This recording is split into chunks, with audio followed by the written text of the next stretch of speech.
안녕하십니까. 6월 10일 월요일입니다. 제이슨의 세상을 본다 52번째 이야기를 시작하겠습니다.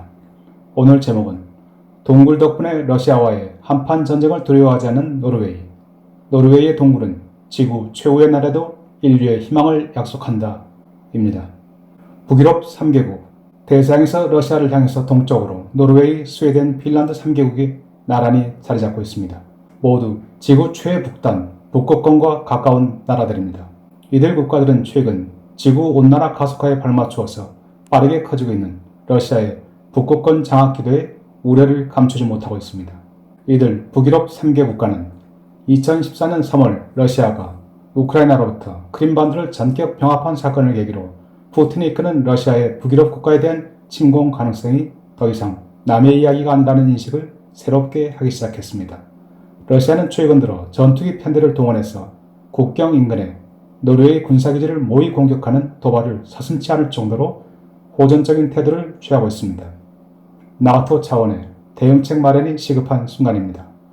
작년 10월에 노르웨이를 포함한 나토 29개국과 스웨덴, 핀란드 등 31개국은 냉전 종식 이후 최대 규모 병력과 장비가 참가하는 합동 군사훈련 트라이덴트 정체를 실시했습니다. 러시아의 노르웨이 침공을 가상한 나토의 반격 훈련에는 병력 5만 명, 항공기 250대, 함정 65척과 각종 차량 만여 대가 참가한 가운데 미 항모 해리 트루먼호까지 가세했습니다. 미 항모의 북극권 진출은 30년 만에 처음 있는 일이었습니다. 군대 규모가 2만 명에 불과한 노르웨이에서 5만 명의 나토 대병력이 10월 25일부터 11월 7일까지 영하의 날씨 속에서 실전과 다름없는 훈련에 몰두했습니다. 스칸디나비아 반도 서쪽에 위치한 노르웨이는 서쪽에서 북쪽으로 타고 올라가면서 북쪽에 바렌츠해를 끼고 러시아와 196km의 국경을 공유하고 있습니다. 국경 바로 너머에는 러시아 북해 함대가 주둔하고 있는 무르만스크 근교의 항구 도시 세베로모르스크가 있습니다. 수시로 전개되는 러시아 북해 함대의 함정과 잠수함 그리고 항공기의 전력 투사로 노르웨이로서는 노이로제가 걸릴 수밖에 없습니다. F-16으로 구성된 노르웨이 전투기는 상시 15분 요격 대기조 상태를 유지 중입니다. 물론 한국처럼 5분 대기조가 아니라 다행이지만 러시아 전투기가 제1파에 이어 제2파로 공격해온다면 제2파에 맞설 만한 요격 전력은 없습니다. 겉으로는 마냥 평화로운 나라 노르웨이가 미국 및 나토와의 군사동맹에 목숨을 거는 이유가 바로 여기에 있습니다. 그나마 험준한 산세와 깊은 협곡 때문에 러시아 1개 사단의 공격을 나토군 1개 여단으로 차단할 수 있다는 점이 천만다행입니다. 그러나 나토 병력 중에서도 유사시 노르웨이가 믿을 수 있는 지원군은 미 해병대뿐입니다. 여기서 관건은 미군 전력이 얼마나 빨리 노르웨이 도착해서 작전 활동에 나설 수 있느냐에 달려 있습니다. 이에 따라 미국과 노르웨이는 유사시 미 해병대를 최단 시간 내에 항공수단을 이용해서 노르웨이에 파견한 후에 현지에서 장비와 탄약을 보급받아 작전 지역으로 이동하는 방안으로 대응하고 있습니다. 이른바 맥피핀이라고 불리는 미 해병대 사전 배치 프로그램에 따른 것입니다. 미국은 노르웨이 중부 트론헤임 지역의 8개 동굴에 막대한 분량의 무기와 탄약을 비축해놓고 있습니다. 3개의 동굴에는 M1A1 에이브람스 탱크 및 AVV-7 상륙 돌격 장갑차, 험비, 트럭 등 수백 대의 각종 차량을, 또 다른 3개의 동굴에는 지상과 공중작전용의 탄약을 비축해놓았고 나머지 2개 동굴은 비상 활주로용입니다. 현재는 미 해병대령이 지휘하는 1기 해병원정대, 즉 4,600명의 병력이 완전 무장하고 30일간 전투를 치를 수 있는 물량의 군수품을 비축하고 있습니다.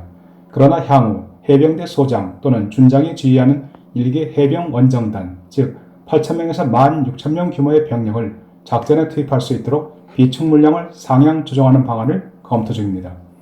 이 정도 규모의 신속 대응군이라면 러시아의 북유럽 국가 침공을 초기 단계에서 저지할 수 있는 무력이 됩니다. 미국과 노르웨이가 동굴에 착안하게 된 것은 1980년대 초 냉전 기간으로 소련의 침공 위협에 대응하기 위한 것이었습니다. 양국은 1982년부터 1988년 사이에 노르웨이 중부 지역에 8개의 인공동굴 건설을 마치고 무기와 탄약을 본격적으로 비축하기 시작했습니다.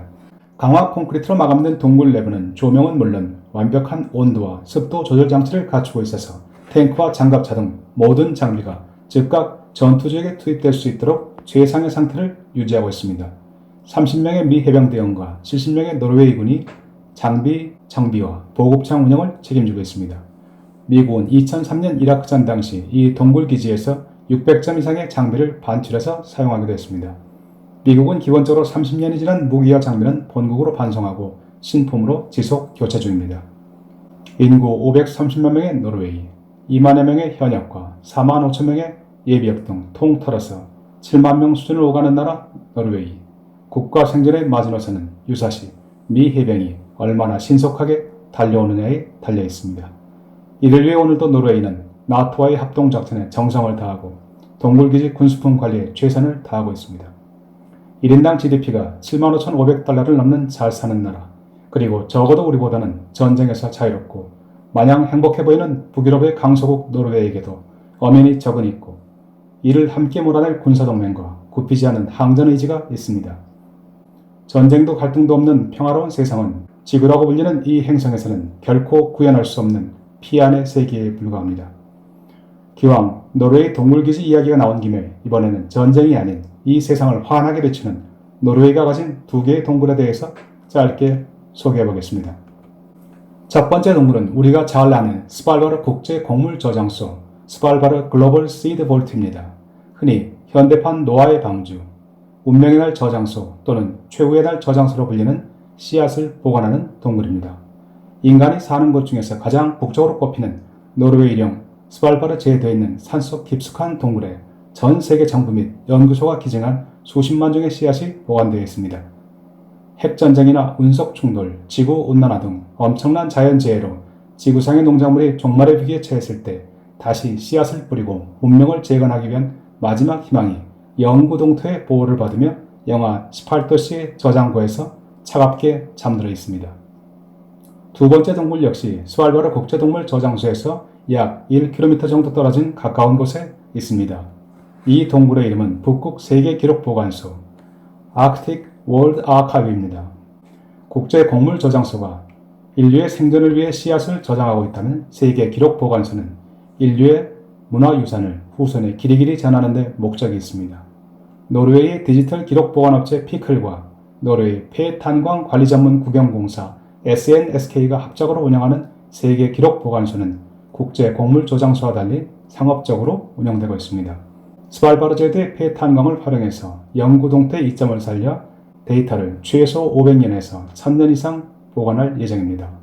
피클사는 종이 기록물이나 사진 또는 영상물 등을 디지털로 변환해서 35mm 특수 감광 필름의 QR코드 형태로 변환해서 암호화시켜 보관합니다. 인터넷이나 전기를 사용하지 않아서 일체의 해킹의 위험이 없고 핵폭발 시 EMP 노출에도 안전합니다. 피클사는 이미 멕시코, 브라질 정부를 비롯해서 각국에서 다양한 자료를 의뢰받아 보관 중입니다. 브라질은 헌법과 노예 폐지법 사본, 수도 브라질리아 사진 등 2000장의 사진과 2006년부터 10년간 42개 브라질 도시의 생활상을 담은 300개의 영상을 보관 의뢰했고 멕시코 정부 역시 헌법과 독립선언문 사본 등 역사적 사료를 전달해 왔습니다. 그 중에서도 단연 눈길을 사로잡는 것은 노르웨이 박물관이 의뢰한 에드바르 뭉크의 세계적 명화 절규 더 스크림과 로마 교황청에서 보내온 단테의 신곡 사본입니다. 절규는 뭉크의 연작 중 하나로서 핏빛 하늘을 배경으로 괴로워하는 인물을 묘사하고 있습니다. 레오나르도 다빈치의 모나리자에 비견되는 현대 미술사의 한 획을 그은 명화로 꼽히고 있습니다. 그리고 우리는 단테의 신곡을 통해서 비로소 지옥과 연옥의 모습을 이해하기 시작했습니다. 노르웨이, 그리고 노르웨이 동굴. 한쪽 동굴에서는 러시아의 무력 침공에 대비해서 미 해병대를 완전 무장시킬 수 있는 무기를 보관하고 있습니다. 그러나 또 다른 동굴에서는 지구 최후의 날을 대비해서 인류를 위해 국제 곡물 저장소와 세계 기록 보관소를 운영하고 있습니다. 노르웨이, 전쟁과 평화, 파괴와 구원, 소멸과 기억, 천국과 지옥이라는 극렬하게 대비되는 그러나 심오한 단어를 오랜만에 되돌아보게 하는 나라입니다. 참고로 문재인 대통령은 노르웨이와 핀란드, 스웨덴 등 북유럽 3국을 순방 중입니다. 오늘도 함께해 주신 여러분 감사합니다.